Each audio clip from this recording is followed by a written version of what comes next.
That's circling. Oh, he parried that kick. But Melvin Manhoef is a well-known MMA fighter, known for his powerful punches and explosive fighting style. His fights are always exciting to watch. Knee coming in, defended himself well. As he's often referred to as the Tyson of MMA, due to his ability to deliver devastating knockouts.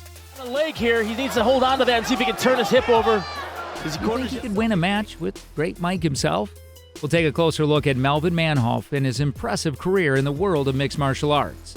Melvin Manhoef, one of the most potent middleweight strikers in professional MMA. Oh, he's chasing him. Oh! First rose to prominence in the world of professional kickboxing, where he boasts major victories against Stefan Lenko, Ramazan Ramazanov, and many more. His knockout percentage of 29 out of 32 victories is the greatest of any MMA fighter, with at least 15 victories. In 2005, Manhoef defeated Paul Cahoon to capture the Cage Rage Light Heavyweight Championship with a first-round TKO. He's still on his feet. This was the first significant achievement in mixed martial arts. In the years that followed, Manhoef would compete in Europe and Japan while adding a number of well-known people to his victim list, including Evangelista Cyborg Santos, Kazushi Sakuruba, to whom he dealt a brutal thrashing, shots here, and that's what's going to make Mark Hunt, whom he knocked out in the first time, and Kazui Masaki.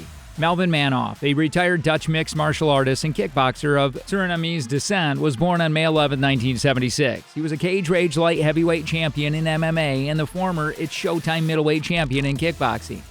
He competed in mixed martial arts for Bellator in the light heavyweight and middleweight divisions. That was a big shot. Massive shot for... As well as Strikeforce, Dream Rings, It's Showtime K1, 1FC, and KSW in the past. The advantages and disadvantages of Manhoef in the cage are obvious. There's a nice shot. Stuffed. He is a top striker with an occasionally questionable ground game. Big right hand. Fighters frequently awaken, staring up at the arena lights when they are unable to take the fight away from Manhoef's advantages. Manhoef has only had 2 fights end in decision during his MMA career.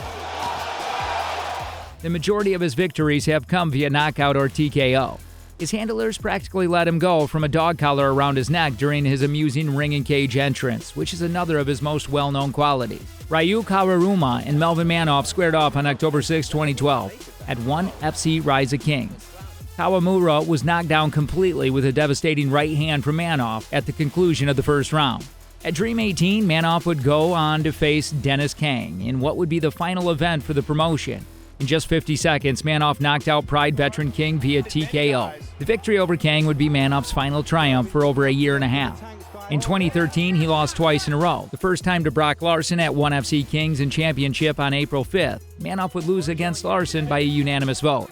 Manhoef later suffered a guillotine choke loss against Mamed Khalidov at KSW 23. Manhoef recovered by winning his first 2 fights of 2014. On April 27, 2014, a Gringo Super 10, he first defeated Evangelista Cyborg Santos by TKO after just 46 seconds of the first round. At Bellator 125, Manhoef defeated Doug Marshall by way of KO. Manhoef hasn't won in any of his last 2 Bellator bouts. First, at Bellator 131, Joe Schilling shocked Manhoef by KOing him, as Schilling had only participated in MMA 4 times at the time of his bout. With a record of 1 victory and 3 losses, Manhoef was greatly favored. On February 13, 2015, at Bellator 133, Manhoef battled Alexander Chelmenko, a former middleweight champion of Bellator.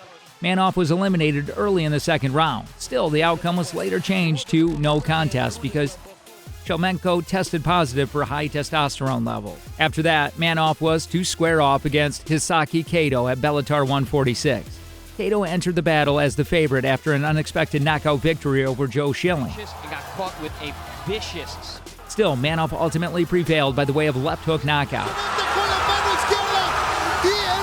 His title defense will take place against Rafael Carvalho, the reigning middleweight champion of Bellator, on May 20th, 2016 at Bellator 155. Melvin Manhoef and 10 fighters in dire need of a victory.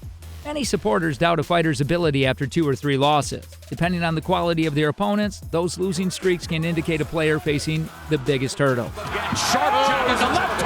A losing streak can affect a fighter standing in the UFC and Strikeforce, as well as in MMA. Number 10, Lyoto Machida. Machida doesn't need to win to stay at the top, but UFC President Dana White said he does to stay in the promotion. Machida's style makes him a fighter that fans won't want to watch if he isn't winning excitingly. He can fight among the elite despite his setbacks. Mauricio Shogun Rua and Rampage Jackson defeated him. Many believe Jackson had won. Randy Couture will face him at UFC 129. He may be cut if he loses convincingly. Number 9, Patrick Cote.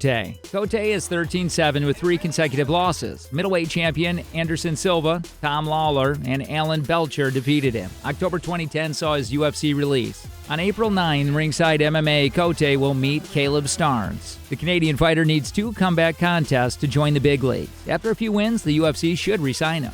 Number 8, Todd Duffy. Duffy was a top UFC heavyweight prospect a year ago. His record-setting 7-second knockout win at UFC 102 convinced fans he was a threat. He fought Mike Russo in May 2010 and appeared to win early. Russo's third-round short right knocked out the 25-year-old. After a UFC contract disagreement, he was released. His rematch was tough. He signed to fight Alistair Overeem 2 weeks before Dream in K1's New Year's Eve event. Overeem finished his overmatched opponent in 19 seconds. Number 7, Gabriel Gonzaga. Gonzaga's last 4 contests are 1-3. Shane Carwin and Junior Dos Santos knocked him out twice. Dos Santos. Brendan Schwab defeated him last at UFC 121. The Brazilian had lost 2 straight before. After defeating Mirko Cro Cop, he faced Randy Couture for a title. Third-round TKO. He fought Fabricio Werdum next. The Brazilian Jiu-Jitsu black belt defeated him again by TKO. He did recover from those losses and win, so it's possible he may return to the top organization. He should be able to face good heavyweights in Strikeforce for now. Number 6, Tim Sylvia.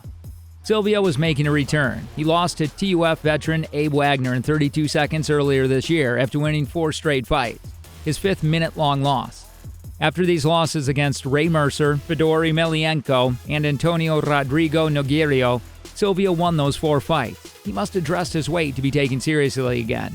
Even after winning, he's ignored. Number 5, Melvin Manhoef.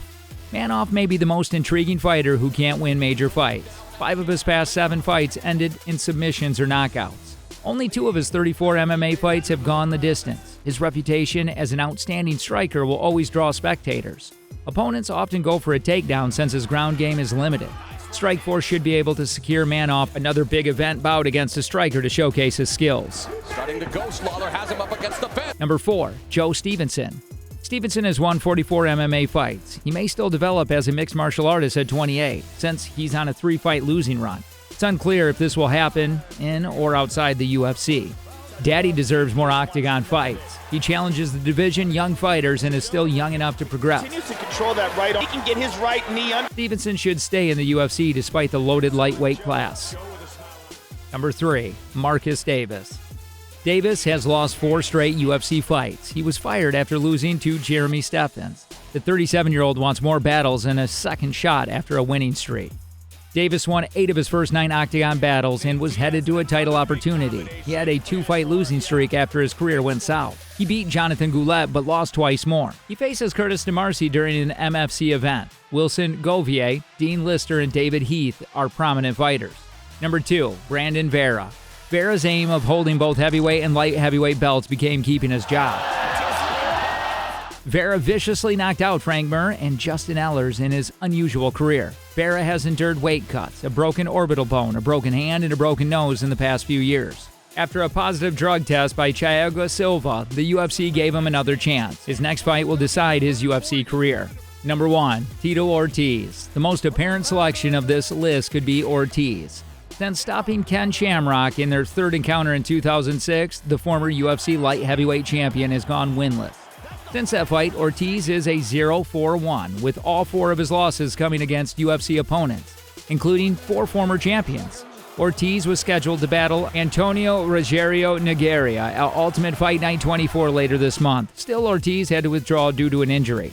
Although Ortiz fans will have to wait a little while longer before seeing him fight again, they have been waiting for what feels like an eternity to see him triumph. It's over. Tito Ortiz has finished. What do you guys think of this video? Let us know in the comment section below. If you enjoyed this video, be sure to hit that subscribe button before you go. Thanks for watching.